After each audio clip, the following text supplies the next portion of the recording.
Coach, let's start off with the draft, shall we? Since it's fresh in your mind, just finished. 10 picks. Christmas. Yeah, was it? Is it like that Christmas. for you? Yeah, of course. It's like opening a present under your tree. Except for the fact that you kind of get to pick what present you want. Well, you have a wish list. Okay. And then draft day comes and you're able to open the present. And for us, first round pick, outstanding. Linebacker is going to be tremendous for us. Everybody loves getting into these predictions ahead of the draft of, what teams are going to do. There was all this talk that you guys would move up for a quarterback. You might go with the offensive line. We knew that the linebacker was going to be a position of target. How is it you went out? Well, I guess it just shook out that way because all of that was in play. And I think the quarterbacks that we were interested in weren't there, and the offensive linemen that we were interested in weren't there, and so we were next up. I was happy to be the recipient. And Jamin Davis, Coach was saying that he was the highest rated defender on your board. Mutual feeling, was he like the guy who said, wait a second, he's right here, easy decision? Well, we had him rated very highly, and there were a couple corners that I would have loved to have had too, but they went off earlier. But he's a tremendous football player. He's got all the length and speed and athleticism that you want in a player, and he's a great young man. So we're really happy that we think he's a good fit here. 6'3", 447. You didn't have that in that room before. No. What do those intangibles kind of like bring that allow you to kind of work what you want to do? Well, we feel like the sky's the limit for him. He's got the ability to play all three linebacker spots. So where are you putting him? He actually played in the middle in college. We'll put him on the outside, whether you call it Sam or Will, weak side, strong side. He'll learn both, and we'll find out. We're going to play the best combination of people, but we're really happy about adding a young man with his talents to our defense. Tight ends seem to give us fits. Evan Ingram, those kind of guys. Is this somebody that makes you say, okay, you know what, we're ready to play chess with you a little bit at a different level now? Yeah, and I think Cole's a little underrated. Cole Holcomb's a little underrated as being a guy that can do some of that as well. But we're happy with the move we made and the linebacking core that we think we can put together. We've got a lot of work to do. Certainly, to come in and learn the system and find your way and all of that. But we feel confident that we've selected a really good player. How can he really help in coverage, and how rare is it for a rookie to be able to come in and do that? Again, learning what to do, learning your assignment and all that before you can express yourself. That's so important. So we're just going to ask him to come in here, be a good teammate, go to work every day and all those things. And I think you see the talent take over once he does that. We're already seeing him click, I think, with Chase Young. Yeah. Although I'm not sure, does anybody not click with Chase Young?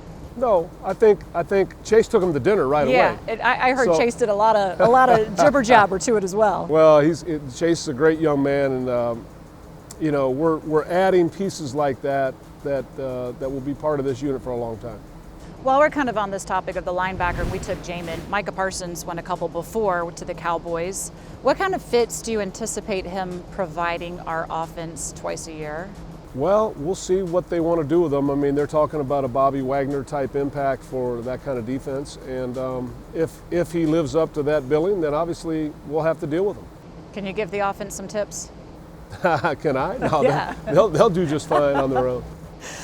When you talk about comparisons, Jamin, do you have somebody you would compare him to? I really wouldn't do that to him. No? To me, you don't think a Darius Leonard would be fair? it's fair because he has long arms and he's fast and all that. We'll see. I want him to create his own. Like, to me, putting a name. I didn't do that with Chase. I don't believe that's the way to go about it. I think, a young man comes in. We just want him to be a good teammate. Come in, understand what your responsibilities are. Be a good teammate. Sacrifice for your buddies, and make sure that you're giving it everything you have every play, and then all the other stuff kind of takes care of itself. So we don't want to talk about it. We want to actually do it. It kind of tends to be, I think, something for the fan base to be able to say, okay, this is kind of who we have and kind of get excited for. But I get it. You want to be your own man as well and do your own work on the field. Right. If we go on to some other guys that you did get in the draft, you did get beefed up in the secondary. Benjamin St-Juste, 6'3", some length to that secondary, Right. but I think it's another thing of a little bit of a hybrid player. He's played strong safety. He's played safety, outside corner. Where do we best see him fitting in or hoping? We see him as a corner. Okay. Yeah, I mean, that's where he's going to start. That's where we think he'll be. He's got exceptional quickness. He had a 6'6" 3-cone, which is unheard of. Anything under 7 is good, and so for a guy 6'3" to do that shows you the short area quickness.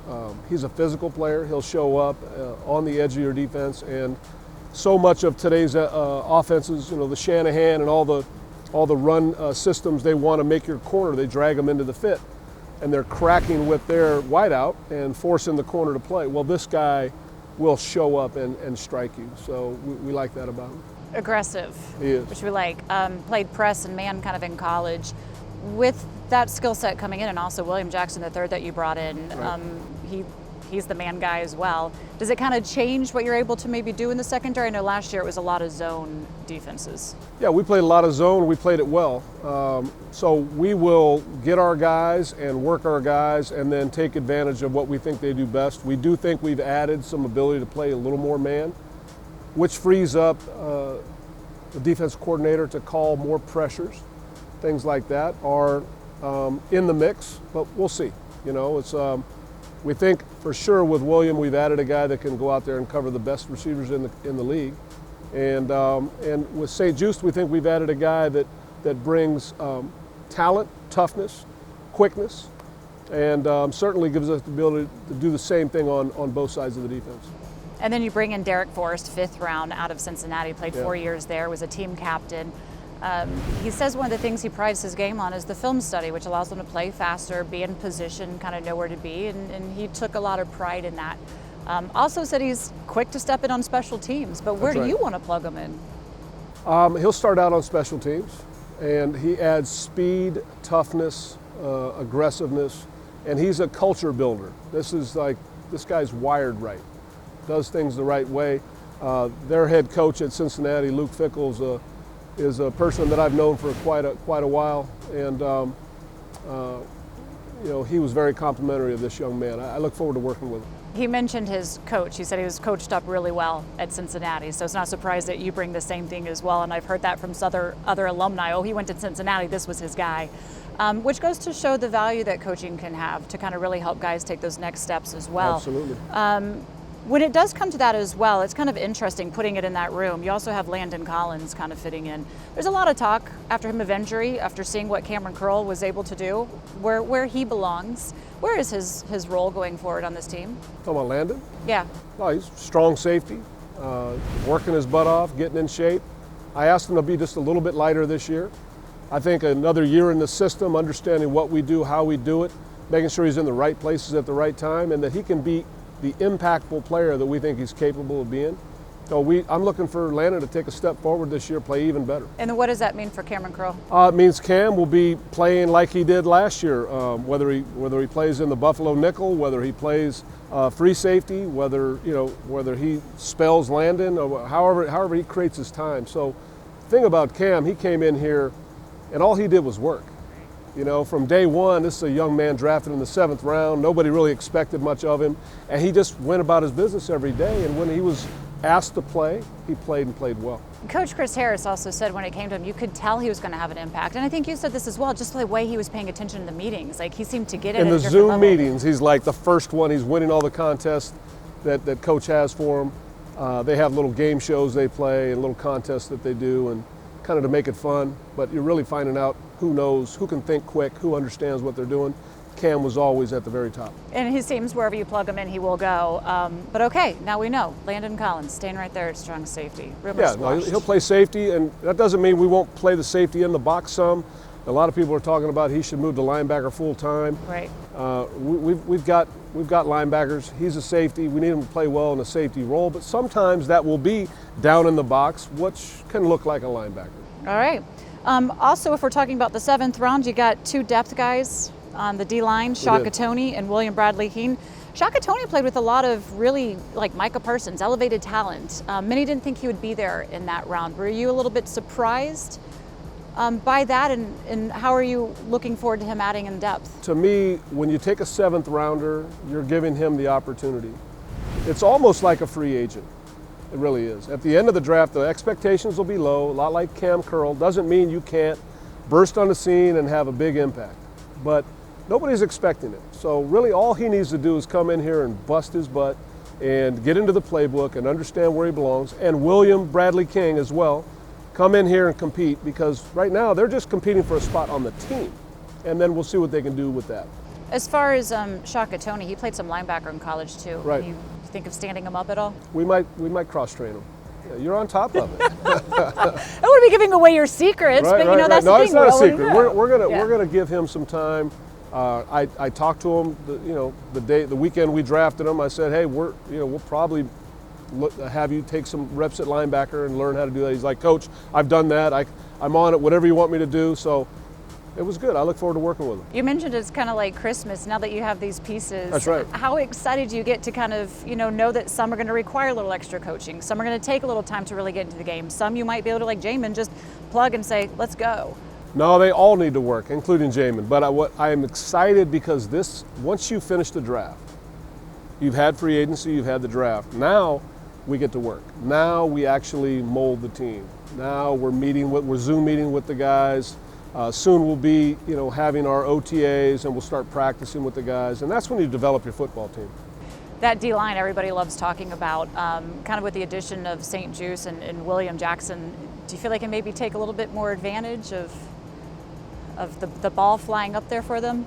Well, I know that, a lot of attention, and deservedly so, goes to our defensive line, because that's where everything starts up front. But I guarantee you that they will appreciate having the additions that we've had because of what it's going to do to impact them. The quarterback maybe doesn't have the ability to throw the ball quite as quick. That means more sacks, more production, and the things that D-line like to do. And for those guys, they were saying more picks. That's right. I know, William Jackson's already got that number pretty high up there. Coach, congratulations on your Christmas. I'm glad you're happy with how it felt. And real quick here, how is it that you did win out, though, getting the most picks as well? Because Coach told me what happened. We had a lot of needs. I mean, that's all I can say. I asked Coach who was going to win. You or Scott Turner for offense. He said, whoever takes me to lunch. And he said you took him to Mexican, so that's how you went out. So whether that happened or not in the future, now you know. Take him to Mexican and you'll get your way. All right. All right. Appreciate it. Thanks, Julie.